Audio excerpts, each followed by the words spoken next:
libur standar tuh 30 hari ya. Gajinya nggak beda jauh sama profesor. Terus aku lihat di sini, profesor ngepel gitu. Oh, iya. Itu hal yang nggak mungkin di Indonesia. Halo guys, jumpa lagi dengan saya dan Mas Dani. Kalau kalian belum nonton video yang sebelumnya, kalian harus nonton dulu ya tentang bagaimana Mas Dani berkarir di bidang data science dari Indonesia bisa sampai ke Denmark. Video kali ini kami akan membahas tentang suka-duka kerja di Denmark. Apakah banyak enaknya, apakah banyak nggak enaknya? Kita tanya ini sama Mas Dani yang udah berpengalaman kerja di Denmark selama berapa tahun, Mas? Dari 2010. Dari 2010 Iya. sampai 2021. Berarti 11 tahun ya? Nah, dengan jeda-jeda di negara mana gitu. Oh iya, berarti ya paling nggak 11 tahun. Kenapa Mas Dani bisa betah banget tinggal di Denmark selama 11 tahun? Kita tanya ya.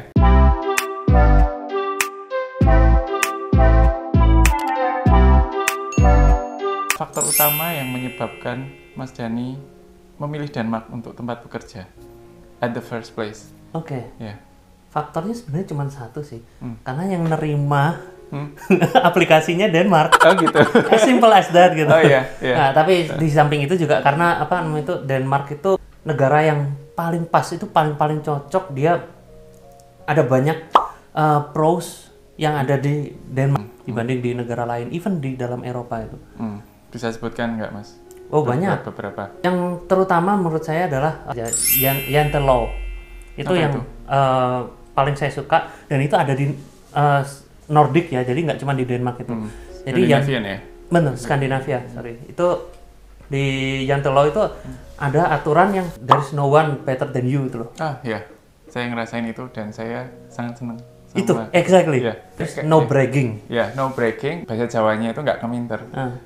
Seberapa tinggi tingkat pendidikanmu, seberapa banyak pengalamanmu, Ya. kamu tetap sama di mata orang gitu loh. Ini berbeda dengan budaya Amerika atau budaya Indonesia gitu. Jadi kalau di budaya kita atau di budaya Amerika, orang itu kayak, ya I'm a senior manager in here gitu. Kalau misalnya apa namanya itu, what do you do kalau di Amerika atau di Indonesia, atau suamimu kerja apa atau kamu kerja apa gitu. Itu kita kayak, ya I'm a senior manager apa di perusahaan apalah gitu kan, perusahaan yang apa bergengsi apa gitu. Bangga gitu. Kalau apa mungkin di tempat kita itu kayak, ya I work here in industry gitu, kayak semacam itu. Orangnya soalnya nggak nanya lebih lanjut gitu, semacam itu lah. Karena agak anti untuk menjelaskan, untuk sombong itu kayak susah gitu orang sini tuh. Nggak perlu gitu loh orang menyombongkan diri itu buat apa gitu. Itu that's what I like gitu di sini. Dan di samping Jantelov juga ada namanya low expectation. Itu yang paling saya suka di Denmark dan negara Skandinavia lain itu. Jadi apa ya? Nggak pernah ada namanya ranking. Terus apa the best employee kita nggak pernah dengar di sini. Ya, betul. Nah itu tadi hubungannya sama Jantelov tadi. Jadi contohnya kalau misalnya hujan gitu ya, kita wah hari ini ramalan cuaca di HP itu katanya bakal hujan hari ini gitu. Nah terus ya ini kayaknya jam 12 mau hujan. Udahlah saya bawa apa jas hujan atau payung gitu kan, mau berangkat kantor gitu. Karena apa? Begitu nanti ternyata cerah, mereka akan senang. Dan itulah kenapa Denmark sempat dinobatkan sebagai the happiest country. Jadi nggak ada yang namanya, kalau kita mungkin biar Asian gitu, biar not Asian. Itu ada semangat itu gitu. Kalau kita di Indonesia apa segala di US juga gitu kan. Di sini nggak ada. So semua itu harus bisa. Gitu. Kalau ada yang nggak bisa, diangkat gitu. Misalnya kalau anak-anak sekolah kan juga kayak gitu. Ada anak yang paling nggak bisa, itu bukannya terus jadi ranking paling bontot. Di sini nggak ada ranking-rankingan. Orang kalau kayak telat pahamnya itu dibantu sampai sejajar sama yang lain. Begitu juga di kantor di perusahaan kan. Iya, betul. Flat management juga itu yang paling saya suka. Wow, this is like a big thing karena di Indonesia tuh sangat kental dengan senioritas. Hierarki gitu. Nungguin, kalau udah namanya bos itu, terus ada yang nyuruh pegawai baru gampang disuruh-suruh. Nggak ada di sini, udah namanya apa ya? Pernah saya di PhD pertama kali datang di Denmark tuh saya sekantor sama kebetulan orang 8 waktu itu ya. Depan saya profesor. Itu meja gitu, ada 4 desk gitu. Ya kita sejajar aja, mejanya sama, layarnya sama, terus apa ya, dia sering dapat telepon gitu sih. Kalau saya nggak dapat, paling dapat teleponnya dari tante siapa atau dari pak siapa, KBRI gitu kan.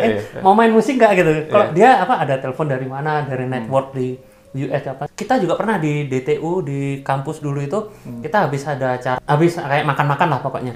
Kebetulan aku apa namanya itu fokus ke dishwasher kayak profesor tadi. Aku nyuci, terus aku lihat di sini, profesor ngepel gitu. Itu hal yang nggak mungkin di Indonesia. Di sini you're human gitu loh. Kamu bertanggung jawab juga untuk membersihkan ini karena kamu ikut party ini gitu istilahnya. Terus selanjutnya? Jadi kalau di Denmark itu yang saya suka juga itu work and life balance. Jadi jam 5 itu saya pernah dibuka pintunya, masih ada saya di situ. Terus, Danny, come on, get alive gitu.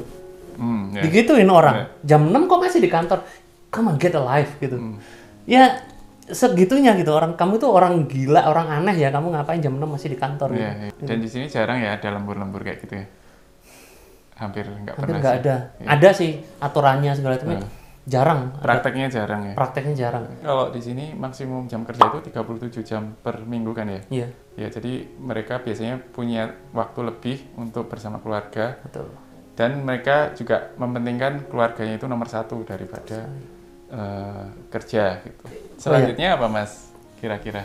Jadi kalau di Denmark itu equality in salary, cleaning service gitu, yang apa namanya itu, yaitu mereka bersih-bersih setelah jam 6 biasanya itu kan, itu di kantor ataupun di kampus itu gajinya nggak beda jauh sama profesor gitu.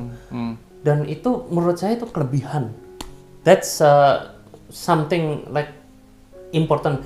It has to happen in other countries. Jadinya nggak ada namanya kecemburuan sosial itu ya, tanya bos tuh, nggak ada kayak gitu-gitu.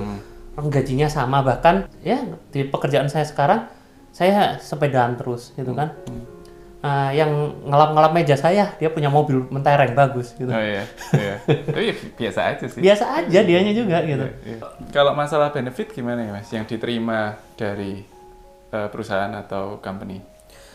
Ya kalau benefit kayaknya rata-rata di semua Eropa hampir sama ya. Kita semua tergabung dalam union, serikat buruh. Jadi kalau misalnya kita ada bos yang semena-mena dibelain sama serikat buruh, kita bisa lapor gitu ya? Kita bisa lapor. Terus kalau ada gaji nggak dinaikkan, padahal harusnya ada kenaikan gaji per tahun atau apa itu, ya kita curhat sama serikat buruh, kita dibantuin. Ada masalah dengan apa-apa, dipecat, nggak boleh seenaknya dipecat, serikat buruh lah yang bantuin kita. Asuransi pengangguran ini lebih pasti. Unemployment benefit. Jadi kalau di Denmark kita misalnya ikut e-kasse, itu kita kayak bayar premi insurance, betul. Kita bayar premi per bulannya kecil, tapi habis itu begitu kita misalnya di layoff, itu kita akan dapat kayak penghasilan dari pengangguran tadi, namanya juga asuransi pengangguran gitu. Itu nominalnya berapa? Tahu nggak? 80%, 90% bisa jadi. Ya tapi kalau nggak ikut ya nggak dapat, tapi orang di sini biasanya ikut aja sih. Biasanya walaupun kita udah dipecat dan kita nggak punya pekerjaan, nanti 80% sampai 90% gaji tetap kita dapat tiap bulannya ya. Kalau kita ikut AKC ini. Betul. Dan ada lagi namanya yang dari komun itu. Bagian dari negara meningkatkan orang yang penghasilannya di bawah ini atau termasuk pengangguran tadi gitu. Jadi dikasih duit gitu untuk at least untuk hidup layak gitu loh, buat bisa beli susu, beli kebutuhan pokok aja gitu. Terus ada tunjangan anak segala kalau orang kerja. Terus ada juga libur. Kalau di sini libur standar orang dapatnya setiap pegawai itu 30 hari ya. 25 plus 5 gitu. Biasanya diambil pas summer. Mereka ngambilnya langsung banyak gitu umumnya, tapi kita boleh ngambil kapan aja gitu. Plus kalau misalnya kita punya anak, itu ada namanya, kalau istilah Swedianya papaledik, mamaledik, di bahasa Inggrisnya adalah parental leave. Jadi parental leave itu apa ya? Kalau misalnya anaknya sudah lahir, itu sampai anaknya umur 9 tahun, orang tuanya boleh ambil libur di rentang sampai maksimal anaknya umur 9 tahun. Sebelum jadi kalau udah 9 tahun hangus itu liburannya. Berapa lama? Durasinya adalah 1 tahun. Durasinya 1 tahun ya? 1 tahun 365 hari seingat saya. Untuk ayahnya dan ibunya. Kedua orang tua gitu. Jadi bisa apa kalau dua-duanya kerja itu bisa 6 bulan atau 9 dan 3 dan 9 itu bisa diatur semua. Kalau di Swedia itu 1,5 tahun malah. Sama itu bisa dibagi-bagi juga gitu. Itu kalau bahasa Indonesianya cuti melahirkan kali ya? Cuti melahirkan, betul. Iya kan? Cuti melahirkan. Bedanya ayah juga dapat. Ya, ayah di sini juga dapat cuti melahirkan. Iya. Bahkan sampai 1 tahun. Iya. Itu membuktikan lagi bagaimana orang di sini atau pemerintah dan perhatian terhadap generasi muda dan family. Di samping itu orang mungkin bilang, wah pajaknya gede. Enggak juga, dengan pajak gede kita dapat apa coba? Kayak misalnya PCR gratis. Banyak lah yang gratis kan di komun kita. Ada juga kayak LBH mungkin ya, kayak bantuan Hukum. advokat, bantuan hukum gratis juga ada semacam itu. Health insurance. Health insurance gratis kalau di Denmark. Kalau katanya kalau sick leave kita juga dapat hari libur secara cuma-cuma ya, tetap digaji ya. Iya. Dan nggak perlu namanya surat dokter segala ya. Benar-benar banget. Di sini nggak ada yang namanya surat dokter ya. Enggak. Kecuali kalau kamu lebih dari kata bosku katanya lebih dari 3 bulan atau berapa gitu. Oh iya, kalau itu kan lebih aja. Kalau cuman kayak 2 hari 3 hari sakit, karena di sini orang nggak tahu kenapa jujur sekali tuh. Kayak orang nggak ada niat untuk bohong gitu. Tapi kalau sering-sering itu dipertanyakan kesehatan. Ini masih konteks jujur ya, karena di sini hampir nggak pernah saya lihat orang sakit bohong kan alasan sakit tuh hampir nggak ada. Kalau sampai lama itu berarti dicurigain, wah ini sakitnya beda nih, harus serius ya. Serius sekali gitu. Berarti banyak banget ya ini prosnya ya atau sukanya kerja dan hidup di Denmark. Sampai jumpa di video selanjutnya. Jangan lupa subscribe, like, dan komen ya guys, biar kita makin semangat membuat vlog-vlog lagi seperti ini. Bye bye.